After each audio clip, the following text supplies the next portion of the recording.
Hi students, welcome to Learning Social Science. In the previous class, we have discussed economic chapter, sectors of economy. Today, I would like to explain the political science topic Independent India, first 30 years, that is 1947 to 77. We know very well, we got our independence in the year 1947. Okay, from the independence onwards, first 30 years, that is called up to 77. In all these 30 years of age, in all these 30 years of period, what had happened in our country?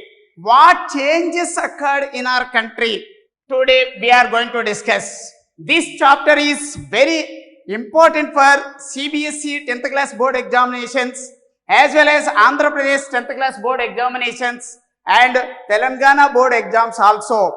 This is useful for NTSC like school level competitive examinations, NTSC level 1 and level 2 also. And also these are very important topics we are going to discuss for the competitive examinations for the aspirants.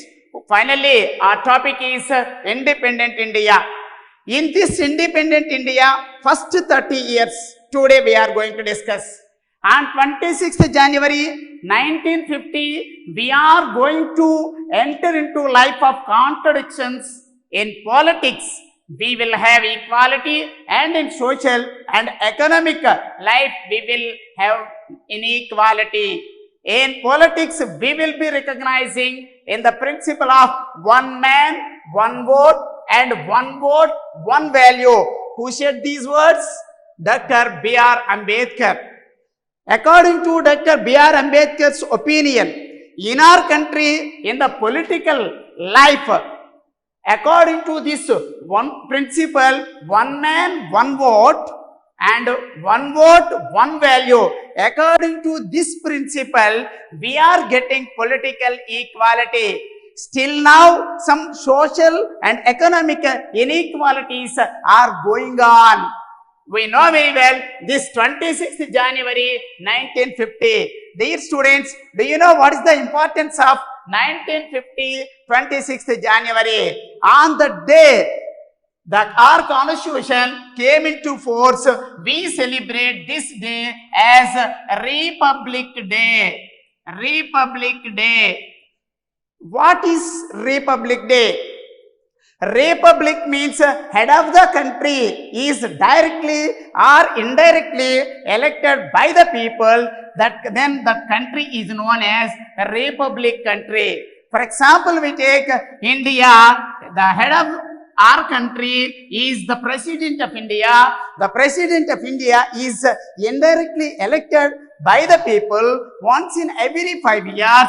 Once in every 5 years. So that's why India is a republic country. For example, Britain is not a republic country. Britain is not a republic country still now. The head of the Britain is either king or queen. On the basis of a hereditary process, they are entering into that position. So that's why Britain is not a republic still now. So that is, dear children, we know very well our constitution came into force in the year 1950. At the time, the constitution sought to fulfill multiple goals at a time. What are the goals in front of our leadership at the time? So what are the goals? The first one is making of democracy. Second one is unification and creation of a single political community. Massive social and economic changes. What is making of democracy? In front of our leadership, it was one of the goal, making of democracy. They want to introduce democracy in our country. We know very well democracy means, in the democracy, people are the rulers, people are the lawmakers, people are the ultimate in this democracy. They wanted to introduce this democracy. It was one of the goals in front of our leadership at the time of constitution came into force. The second one is unification and creation of a single political community. At the time of independence, India was under the control of 550 above princely states. Most of the area was under their control only. So, from their control to unify the total country and to create a single political unity, it was one of the other goals of constitution. The next one is massive social and economic changes. At the time, in the society, inequalities were there, economic inequalities were there, political inequalities were there. So, they wanted to change all these political changes, social changes, as well as economic changes. Dear students, all these are the challenges in front of our leadership. What are the challenges? Unity and integrity. It was the first challenge. The second is social and economic transformation. The third one is work of the democratic system. All these three are the major challenges. All these challenges are interrelated one to another. All the unity and integrity. At the time, India was not integrated. So many kingdoms were there. And second one is social and economic transformation. In that there is inequalities socially, economically, so many were there. So that's why they want to set right. It was also one of the challenges. The next one is work of democratic system. These three are the major challenges in front of our leadership. All these are interrelated one to another. The first general elections. The first general elections to be held according to new constitution. It was the path of our democratic system. The first general elections are very, very important in our Indian democratic system. We have adopted universal adult franchise for the first general elections onwards. For in the Western countries, one after another, stage after stage, they provided a universal adult franchise. But in our country, for the first time only, the Constitution of India provides universal adult franchise. Universal means what? For all. Universal means for all. Adult means, according to Indian Constitution, at present, those who are completed 18 years of age. 18 years of age. Franchise means right to vote. Franchise means right to vote. Right to vote. For all the people, those who are Indian citizens, those who are completed 18 years of age, automatically they get right to vote irrespective of their gender, caste, or region, or religion. That is called universal adult franchise. We have adopted this universal adult franchise for the first general elections only in the year 1952. For example, in the Switzerland, they got the women of Switzerland, they got right to vote in the year 1971.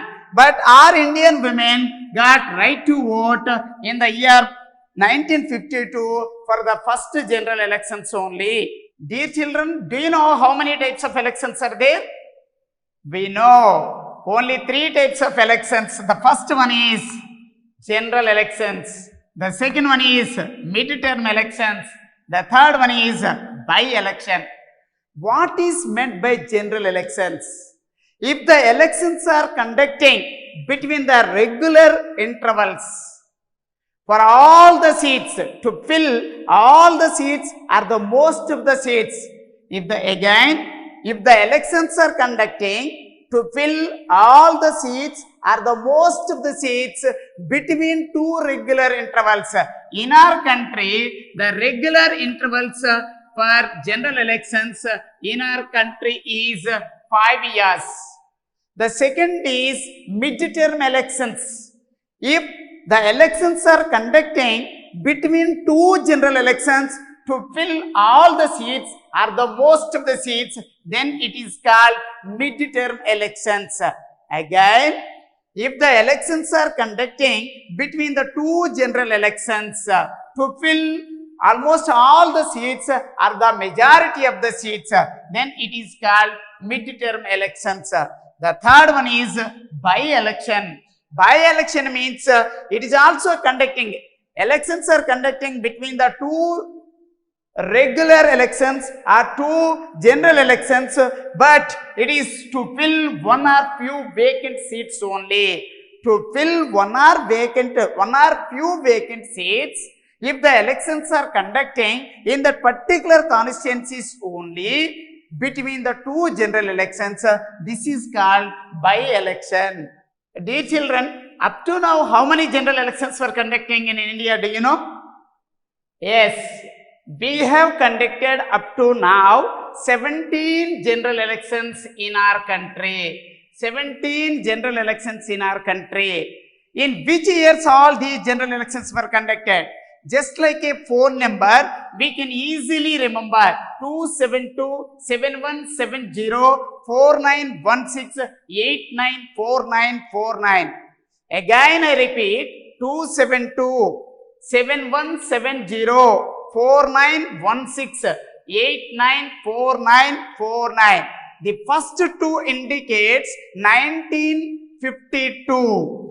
The first two indicates 1952. The next is 1957, 1962, 1967, 1971, 1977, 1980, 1984, 1989, 1991, 1996, 1998, 1999, 2004, 2009, 2014, 2019.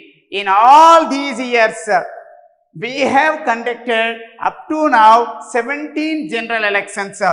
Just like a small code 272-7170-4916-894949. For the first general elections were conducted in our country in the year 1952. Recent elections were conducted in our country was in the last year, that is 2019. The first general elections were very important in our Indian democracy.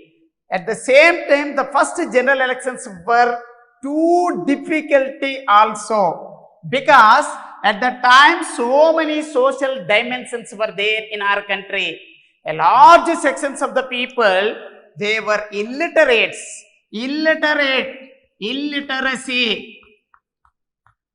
Illiteracy was one of the major problems then. The second one is male domination.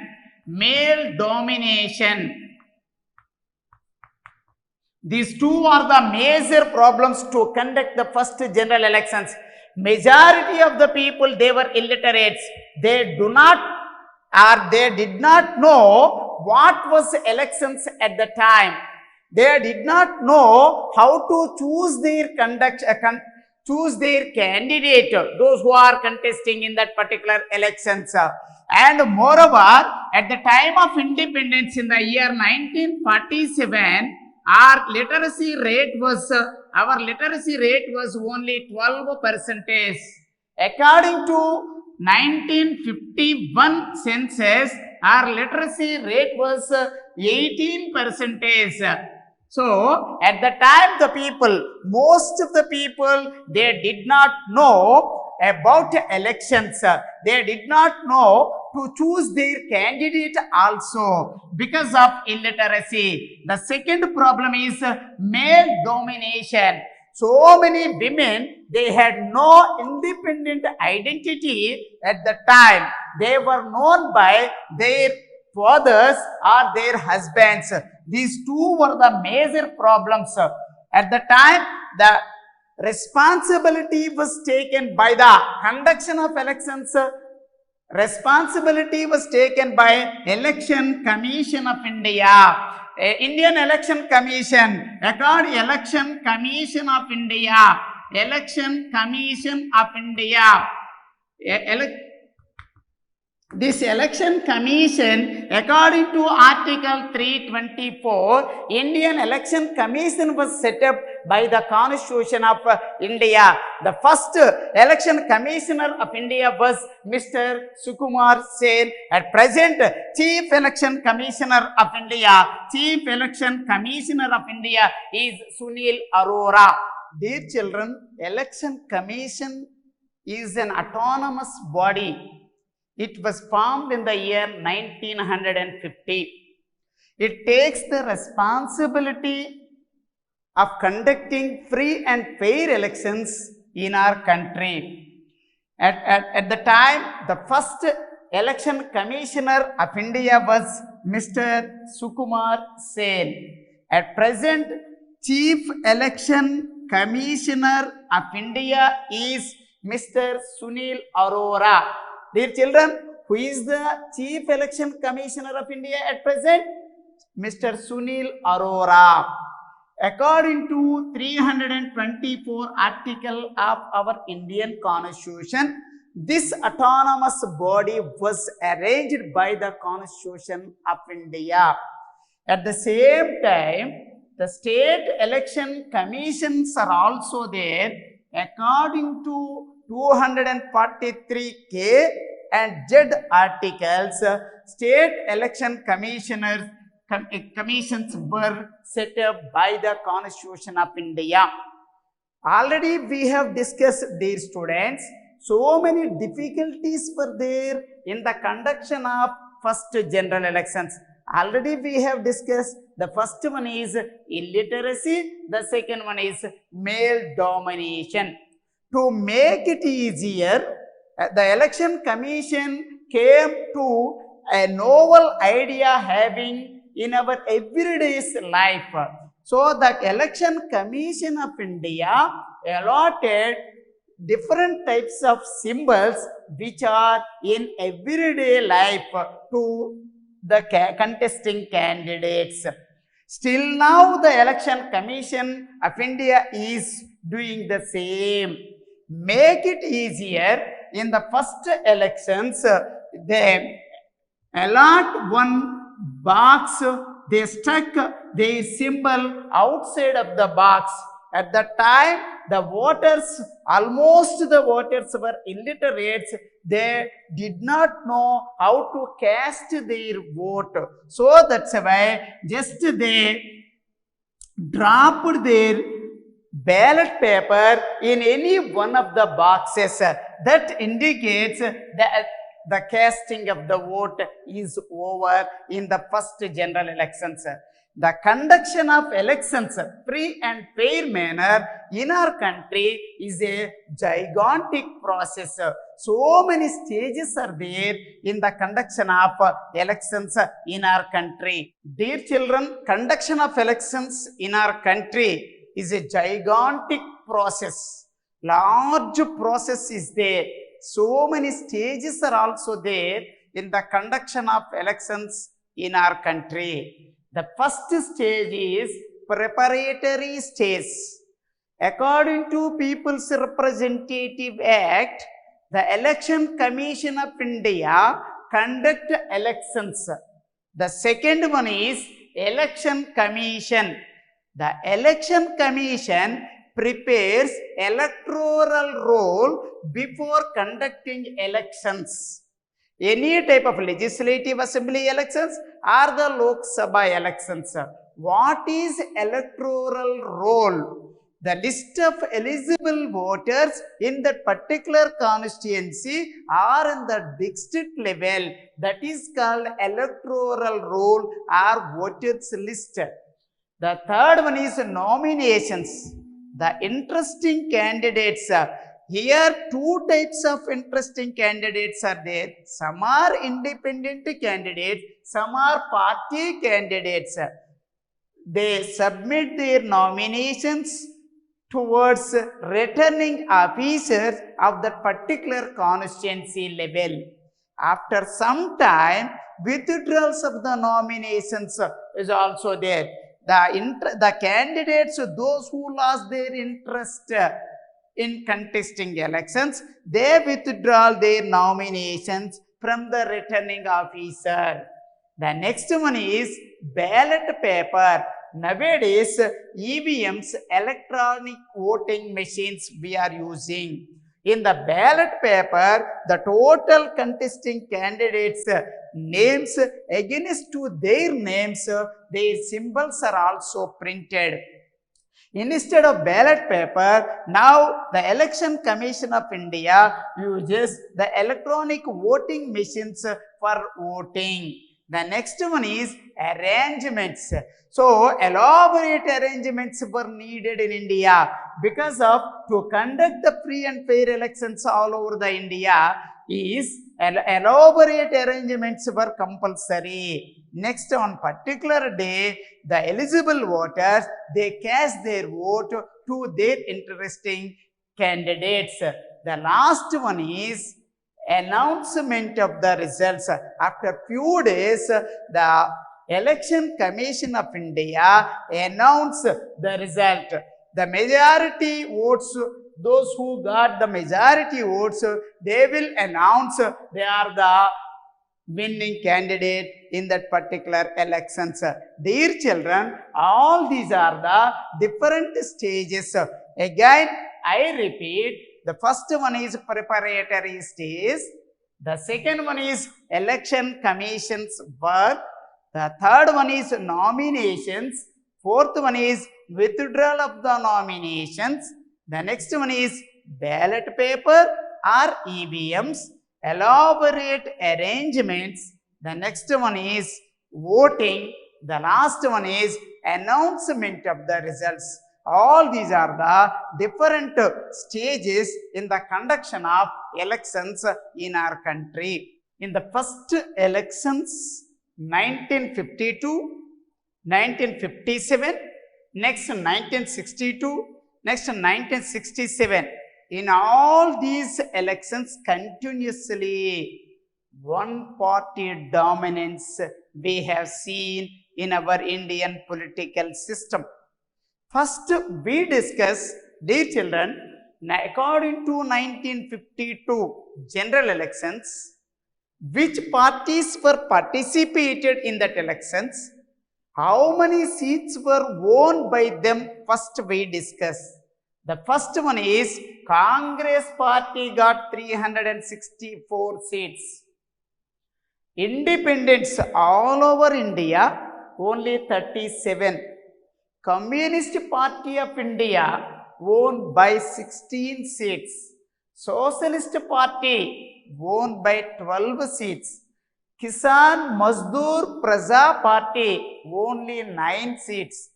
People's Democratic Party only it won by 7 seats only. Ganatantra Parishad 6 seats. Others 38.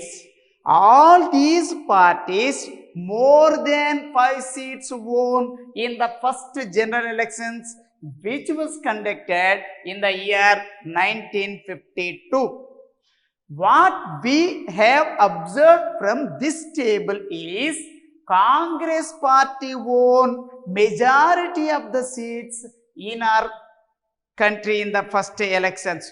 No other political party did not get at least 11% of the votes cast at the time. Only the Congress party won 45% of the seats won by the Congress party. Nearly 70% of the seats won by the Congress party itself. No other party. What we observe from this is no other political party was nearer to the Congress party then. Through this first general elections, Jawaharlal Nehru became the first Prime Minister of India. We can see what we observe is one party dominance.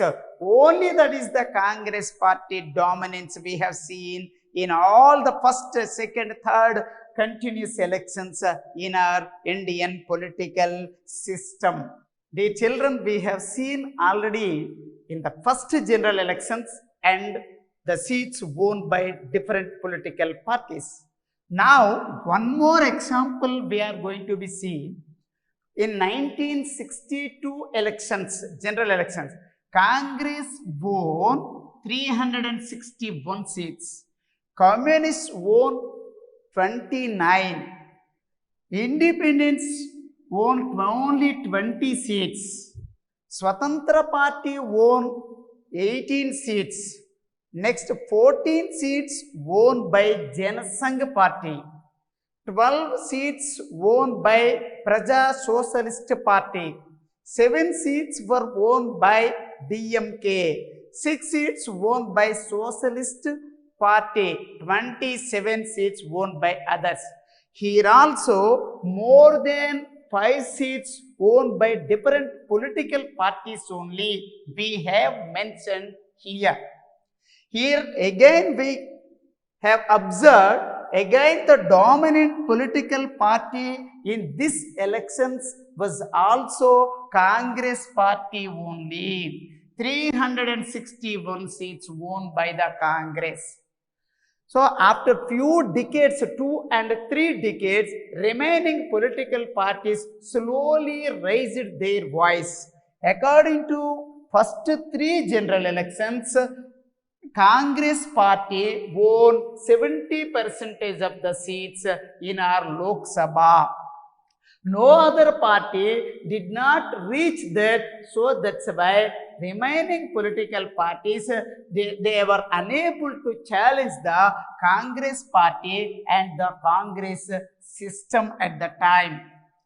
After few decades, remaining political parties, they have raised their support, and Congress allowed them to form the government. Yes, it was not undemocratic situation was occurred in our country, so that's why multi-party system was started. At present, at Election Commission of India, 2,599 political parties are there in our country. So, India is following multi-party democracy. For example, we take in USA, only 2 political parties are the major political parties in USA. In China, single political party. In Russia, single political party. In British, 2 political parties. But in our country, we have followed multi-party democracy. At present, at Election Commission of India, 2,599 political parties are there. Out of these 2,599 political parties, some are national parties, some are regional parties, are the state parties, are the local parties.